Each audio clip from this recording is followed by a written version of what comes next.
Api yang seperti rumbai selalu menjadi misteri bagi para dewa. Pada hari-hari awal, Kaisar King tidak tahu mengapa. Kemudian, meninggalkan wilayah para dewa, perbaikan dengan Jumbai naik tajam, dan kontrol atas api menjadi lebih kuat. Bakarannya tidak menunjukkan tanda-tanda keluar dari kendali, tetapi jalur api tidak pernah jelas. Setelah Luo Zeng ingin mengerti, dia tiba-tiba bertanya dengan cemas, apakah itu berbeda? Apa yang terjadi padanya? Identitas Feng Ge kepada Luo Zeng memiliki kecurigaan 89 poin. Dia mendengar nada cemasnya, dan mulutnya sedikit miring sedikit, dan berkata dengan nada dingin, apakah ini tidak ada hubungannya dengan Tuhan Dunia? Katakan padaku, apa yang terjadi padanya?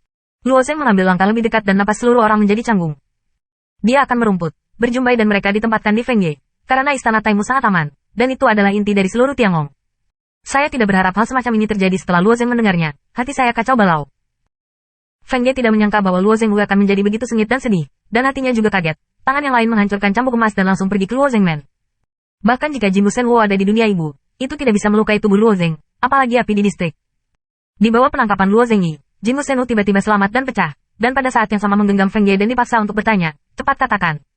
Dia baik-baik saja. Feng Ge bergegas, mengapa kamu begitu sengit?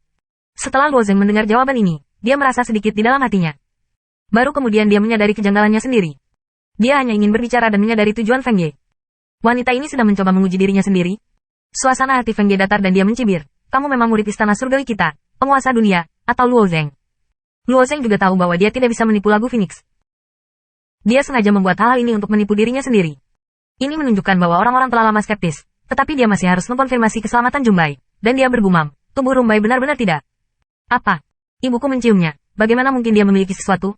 Dan darahnya distimulasi dan kekuatannya hanya akan meningkat sangat besar. Jika tubuh api selalu mengikutimu, itu benar-benar sia-sia, kata Feng Ge dengan dingin. Darah. Luo Zeng sekilas. Jumbai harus menjadi tulang Kaisar King. Darah keluarga tidak buruk, tetapi tidak buruk di dunia ibu. Mendengarkan arti Feng Ge, darah yang mengandung Rumbai nampak sangat langka. Dia memiliki darah Bifang, dan apinya disebut Wu, kata Feng Ge.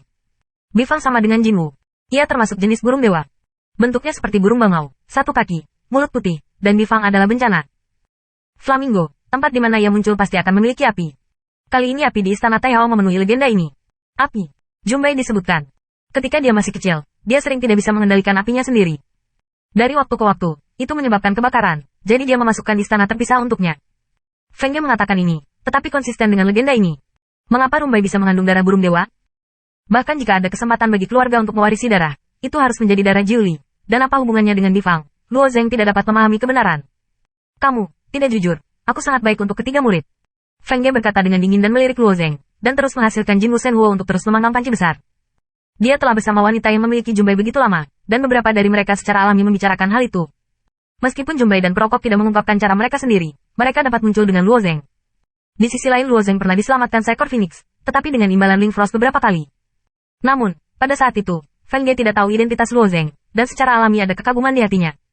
Sekarang, ketika saya kembali kepada Tuhan, beberapa deposito tertekan melayang. Jika saya tidak mencobanya sendiri, saya harus berpura-pura bahwa anak ini harus memakainya. Terlepas dari apakah Feng Ge mau atau tidak, dia akan berpikir bahwa dia tidak sepenting Ling Xiao dalam pikiran bawah sadarnya. Perasaan semacam ini akan mengganggu bagi wanita manapun. Luo Zenggan tertawa 2 kali, kenyataan bahwa daging memasuki sisi lain melibatkan banyak hal. Aku secara alami tidak bisa mengungkapkan terlalu banyak orang.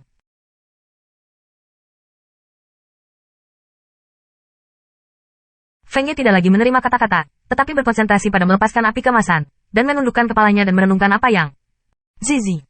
Serbuk hijau memasuki kristal yang terbakar, dan kemudian terus memanas, dan kristal internal terbentuk menjadi filamen hijau. Filamen-filamen ini menyebar seperti pembuluh darah, dan akhirnya terdengar sedikit suara. Kristal berkilau meledak di sepanjang garis filamen hijau. Kristal yang terbakar yang dilemparkan ke dalam panci semuanya berubah menjadi kristal dengan ukuran seperti butiran beras. Cantik, kata Feng Ge, bukan komentar asin. Ketika dia terus membakar, kristal butiran beras ini secara bertahap meleleh dan akhirnya berubah menjadi cairan kental semi-transparan. Langkah ini harus dipertimbangkan. Luo Zeng kemudian teringat sesuatu, berbalik ke sisi lain dari rumah kail itu, menarik benang katun putih yang tergantung di dinding, dan menghancurkannya menjadi seikat inti dan memasukkannya ke dalam bejana panjang dan pendek. Kemudian ambil panci besar dan tuangkan cairan kental ke dalam piring.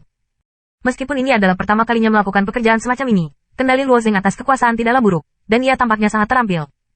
Jika bukan dengan pria yang ditahan di sini, Feng Ge berpikir bahwa Luo Zeng sudah lama di sini. Hanya ada beberapa potong bahan di rumah kayu ini. Ketika cairan lilin membeku, itu harus dibuat, kata Luo Zeng dengan pasti. Mungkin lilinnya bisa menyala? Feng Ge bertanya lagi.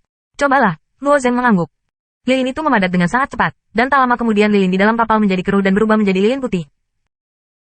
Feng Ge mengulurkan jarinya dan menunjuk satu jari ke arah lilin. Nyala api kemasan langsung menuju ke lilin. Nyala api ini membakar inti lilin, tetapi nyala itu tidak menyala. Pasti ada pintu, Luo Zhengyi sudah menduga.